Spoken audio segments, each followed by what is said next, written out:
Hello, I am Technical Sergeant Justin Kirk, and this is my Leadership and Management presentation. My presentation today is intended to highlight a team-oriented experience that I was a part of while stationed at Edwards Air Force Base. I was assigned to the 412th Maintenance Squadron Heavy Maintenance Section as a phase crew chief. The topics I'll be covering today are a summary of the restructuring of the phase flow, some strengths and weaknesses of that team that I was a part of, the impact these strengths and weaknesses had on the team's overall goal, and then I'll also cover how we approach weaknesses and built upon those strengths. I would like to begin my summary by highlighting some of the responsibilities we had as F-16 phase crew chiefs at Edwards. These responsibilities included replacing and overhauling parts as required, such as landing gear components, actuators, and flight control surfaces, as well as extensive operational checkouts to ensure every part was functioning properly. That included pre- and post-phase inspection engine runs, flight control surface checkouts, and hydraulic bleeds. These thorough inspections led to discovering cracks in the aircraft's skin, surfaces, and bulkheads, and continually having to request engineering assistance for further guidance. This ultimately led to a restructure of the entire phase flow. Our section was a major part of the collaboration process to produce a new plan. These new phase work card requirements meant a longer process to return the aircraft to full mission capability. Our job in this whole process was to streamline and remap the flow of the inspection and accomplish new tasks and still return the jet in a timely manner. The section was broken down into a Master Sergeant Flight Chief who managed the shop, 2 Technical Sergeant Dock Chiefs who ran the day-to-day operation from the office, 2 Staff Sergeant Floor Chiefs who basically were the hands-on work leads, and 6 airmen between A1C and senior airmen. This manning was split up evenly between day shift and swing shift. My role in the whole operation was a swing shift floor chief. The floor chief oversaw the hands-on maintenance on the aircraft, and as floor chiefs we had to become decisive leaders. Aircraft maintenance rarely operates smoothly, and we had to have the ability to be decisive and stick with that decision to get around those roadblocks or steer the team in a completely different direction. This also made us an agile, innovative, and inclusive team because we constantly had to regroup and create a plan of attack together and re-attack the task at hand.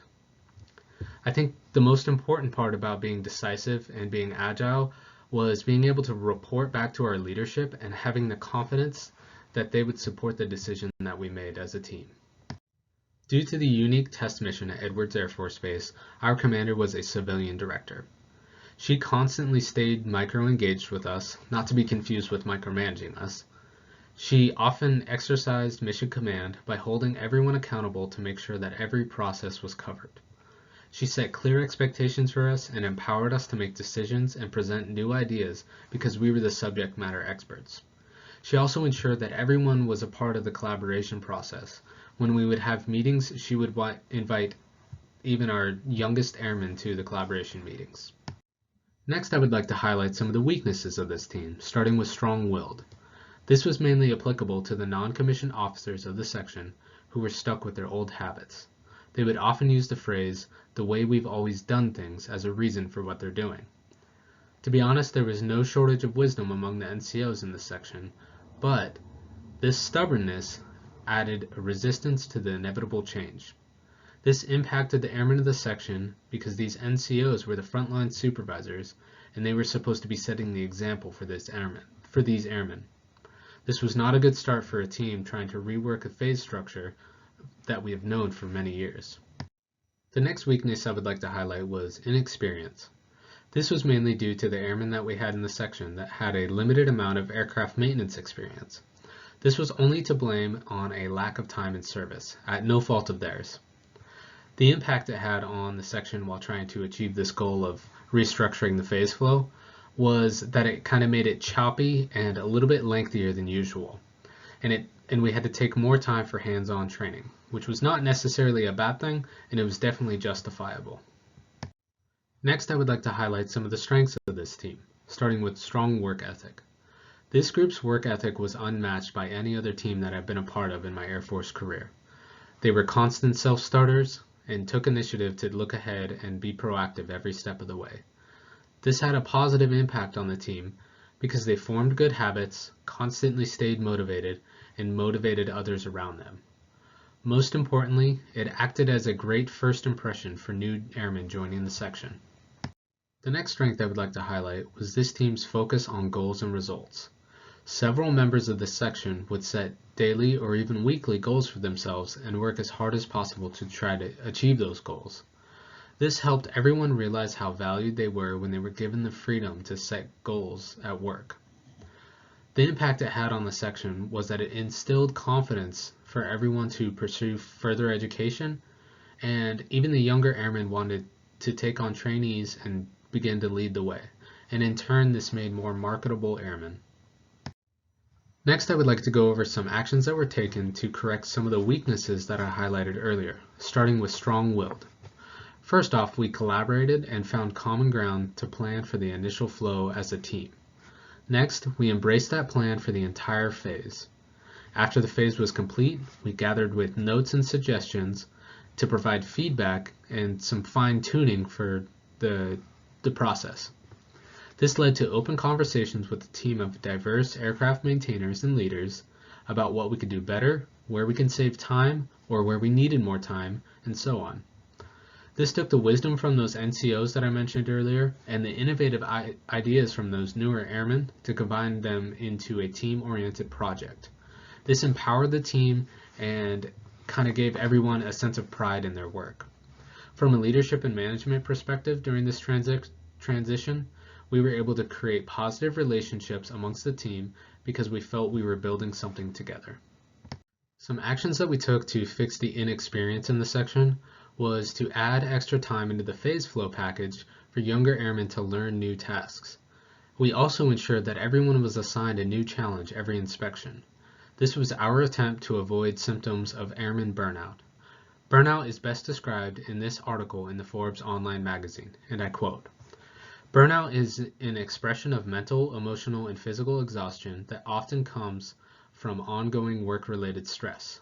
Burnout can become particularly acute when you keep pushing yourself to work harder, start neglecting your own needs, or don't see how to improve the situation.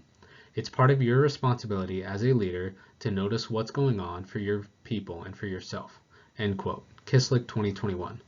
I believe that's applicable to a lot of military career fields because oftentimes we get stuck doing the same thing day in and day out and can get burnout really easily.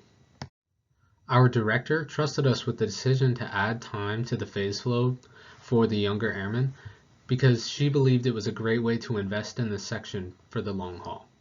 This is also where ethical decision making came into play for us. As aircraft maintainers, we are strictly guided by using technical data, so when establishing these deadlines to add time to the phase flow, we are held to a moral standard to use the time that the TO allotted for us and not cut corners to make the job go by faster. And as we were training the newer airmen and giving them these new challenges every phase, we had to ensure we were training them by the book, even if we do have a few of those 7-level tricks that we'd used for years. For actions taken to build upon the strengths that I mentioned earlier, such as strong work ethic, we continued to build upon the team's work ethic by showing appreciation and giving praise. The director consistently showed up every week to thank the team for their work and to offer some words of wisdom. Our flight chief often rewarded team members with time off awards and half days.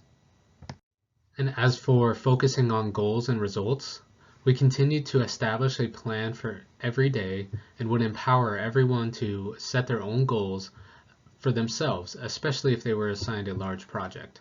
This wasn't intended to hurry them along, but more of a way to stay motivated.